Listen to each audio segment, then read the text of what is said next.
चीरहरण के बाद द्रौपदी क्यों गई कर्ण से मिलने। दोस्तों, महाभारत की कथा में चीरहरण एक ऐसा क्षण था जिसने पूरे युग को झकझोर कर रख दिया। लेकिन उस घटना के बाद द्रौपदी ने ऐसा क्या महसूस किया कि वह उसी कर्ण से मिलने गई जिसने उसे अपमानित किया था। तो आइए जानते हैं इस रहस्य को।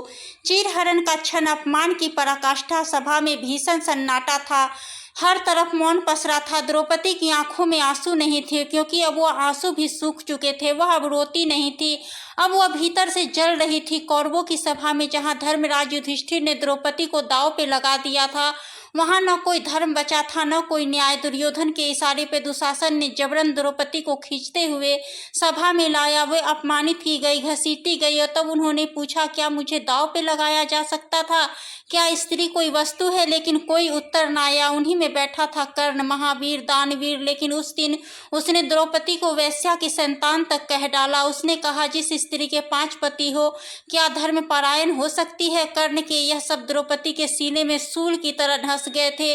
लेकिन क्या यही कर्ण था जिसे द्रौपदी स्वयं के लिए वरमाला में नकार चुकी थी? क्या कर्ण का अपमान उसी उपेक्षा का बदला था? फिर कुछ और भी था जो आज तक छिपा रह गया। चीरहरण के उस पल के बाद द्रौपदी ने कुछ सोच लिया था, एक प्रतिज्ञा ली थी मित्रों।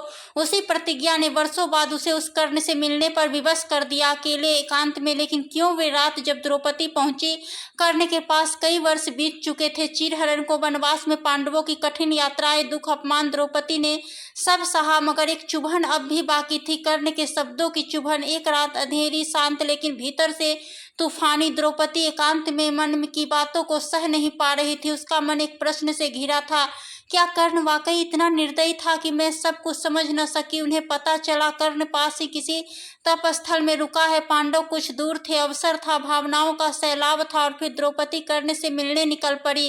कर्ण आश्चर्यचकित था। द्रौपदी, तुम? उसके चेहरे पर न घृणा थी न क्रोध, केवल पश्चाताप।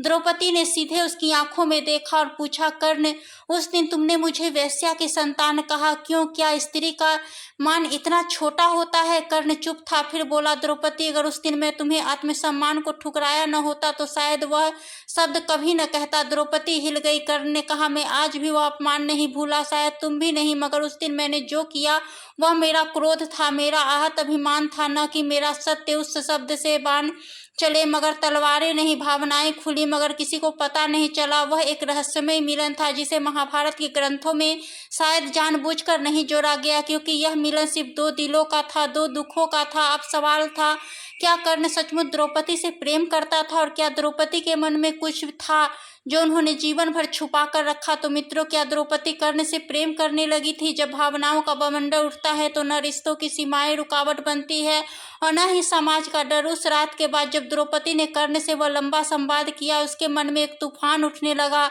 जिस कर्ण को उन्होंने सभा में अपमानित किया, जिसने उन्हें चीरहरण में अपमानित किया, क्या वही अब उसके मन में जगह बना रहा था? कुछ ग्रंथों और लोक कथाओं में यह भी वर्णन आता है कि द्रौपदी के हृदय में कर्ण के प्रति आकर्षण पहले से था, लेकिन उन्होंने कभी इसे स्वीकार नहीं किया। स्वयंवर के समय जब कर्ण ने धनुष उठाया था तो द्रौपदी के मन में एक क्षण को उत्सुकता जागी थी, लेकिन जैसे ही उन्हें पता चला कि वह सूत पुत्र है, उन्होंने स्पष्ट मना कर दिया, किसी सूत पुत्र से विवाह नहीं करेगी। वह क्षण कर्ण के आत्मसम्मान को चीर गया। मित्रों, वनवास के समय द्रौपदी ने एक बार श्री कृष्ण से कहा था, हे माधव, क्या मेरी यह पीड़ा नहीं है जिसे मैं न चाहकर भी नकार बैठी, वही मुझे सबसे अधिक अपमानित कर बैठा? कृष्ण मुस्कुराए थे और बोले थे, हृदय की भावनाएं शब्दों से नहीं मौन से प्रकट होती। क्या कृष्ण यह संकेत कर रहे थे कि द्रौपदी के मन में कर्ण के लिए कोई भाव, या कर्ण भी कहीं न कहीं द्रौपदी को जीवन साथी मानता था? यह सवाल रहस्य के गहरे सागर जैसे हैं, लेकिन एक बात निश्चित है, द्रौपदी और कर्ण दोनों के हृदय में एक दूसरे के लिए भावनाएं थी, पर समय, परिस्थितियां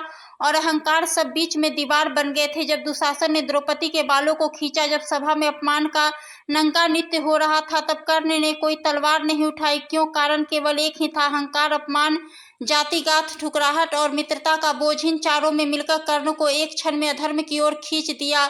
उसने कहा था, यह स्त्री पतिव्रता नहीं रही, इसे दांव पर लगाया जा चुका है, सभा की दासी बनाना चाहिए इसे। यह शब्द वीर के थे जो द्रौपदी की सुंदरता और वीरता से स्वयं भी प्रभावित था, लेकिन उसका आत्मसम्मान जो द्रौपदी ने स्वयंवर में ठुकरा दिया था, अब वह प्रतिशोध की आग में जल रहा था। और उसके ऊपर दुर्योधन की मित्रता का मित्रता कर्ण जानता था कि अगर वह दिन द्रौपदी की रक्षा करता है तो उसका सबसे घनिष्ठ मित्र उस पर कभी विश्वास नहीं करता। उसने धर्म को नहीं, मित्रता और अपने अपमान को चुना। उसने जीवन भर गलत लोगों के लिए सही काम किया और सही लोगों के लिए कभी कुछ न कर सका, और यही पश्चाताप उसके भीतर वर्षों तक जलता रहा, क्योंकि वह जानता था कि जिस स्त्री को अपमानित किया वही शायद मेरा सच्चा सम्मान था। जब महाभारत युद्ध के ठीक पहले द्रौपदी ने कर्ण को फिर से अकेले बुलाया तो क्या कहा उन्होंने? क्या कर्ण से तब भी माफी मांगी या फिर कुछ और खुला? महाभारत युद्ध से पहले द्रौपदी ने क्यों बुलाया कर्ण को अकेले? युद्ध से पहले वह आखिरी मिलन, महाभारत युद्ध की तैयारी हो चुकी थी। कुरुक्षेत्र की भूमि पर दोनों सेनाएं आमने सामने थी, किंतु एक रात युद्ध से ठीक पहले कर्ण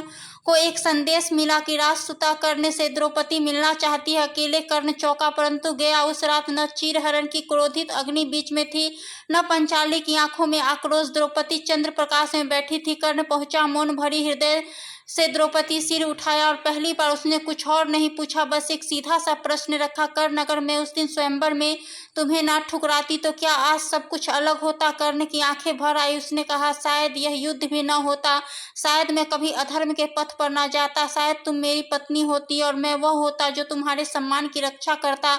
द्रौपदी चुप रही। फिर उन्होंने एक और प्रश्न पूछा, क्या अब भी तुम मुझे उसी नज़र से देखते हो? कर्ण ने उत्तर दिया, नहीं, अब मैं तुम्हें अपराध बोध की नज़र से देखता हूँ। मैं तुम्हें जितना अपमानित किया उतना ही मेरी आत्मा जली है। कुछ क्षणों के मौन के बाद द्रौपदी ने कहा, तो युद्ध में अगर हार जाओ तो जान लेना कर्ण, मैंने जीवन भर उसी से प्रेम किया जिसे कभी स्वीकार नहीं कर पाई। कर्ण की सांसें थम सी गई, शब्द नहीं बचे थे। वह मिलन, वह संवाद किसी ग्रंथ में नहीं, केवल उनके दिलों में लिखा गया। द्रौपदी, कर्ण अब नहीं रहा। द्रौपदी ने कोई प्रतिक्रिया नहीं दी, केवल दीपक की लौ को देखती रही। कुछ क्षण बाद उन्होंने धीमे से कहा, वो चला गया जिसे मैं न चाहकर भी ठुकराया, और फिर जिसे हर रात याद किया, वह चला गया बिना मुझसे अंतिम बार कुछ कहे।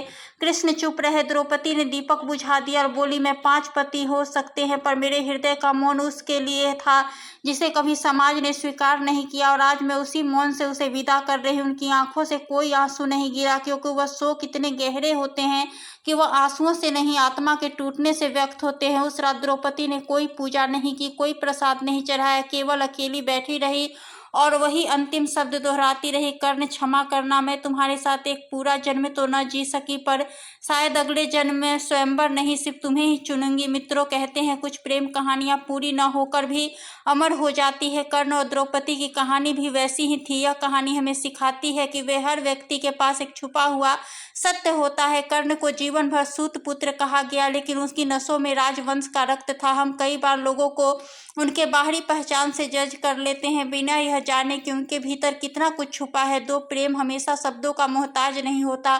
द्रौपदी और कर्ण ने कभी प्रेम का इजहार नहीं किया, न समाज को बताया, न एक दूसरे को स्वीकार किया, लेकिन जब आत्माएं मिलती है तो शब्दों की आवश्यकता नहीं रहती। मौन सबसे तीव्र संवाद हो सकता है। कर्ण का मौन त्याग, द्रौपदी का मौन पश्चाताप, इन दोनों ने वह कह दिया जो शब्द नहीं कह सकते। समय सब कुछ बदल देता है। तो मित्रों, आज का यह संवाद हमें बहुत कुछ सिखा देता है कि जहाँ एक स्त्री अपमान सहकर भी क्षमा कर सकती है, वहीं एक योद्धा अपने अंतिम समय में पश्चाताप के आंसू बहा सकता है। कर्ण और द्रौपदी दोनों ही अपनेपन स्थान पर महान थे। द्रौपदी और कर्ण की यह भेंट केवल दो पात्रों का संवाद नहीं था, यह क्षमा और पश्चाताप का मिलन था। जहाँ एक और द्रौपदी ने अपनी भीतर की आग को करुणा में बदल दिया, वही कर्ण जो युद्ध भूमि में अमर होने चला था, वह उस दिन मन में पराजित हुआ। तो मित्रों, यह थी आज की वीडियो। इस वीडियो पर आपकी क्या राय है? अपनी राय हमें कमेंट के माध्यम से बता सकते हैं। वीडियो अच्छी लगी हो तो लाइक करें, चैनल को सब्सक्राइब करें। धन्यवाद। हरे कृष्ण।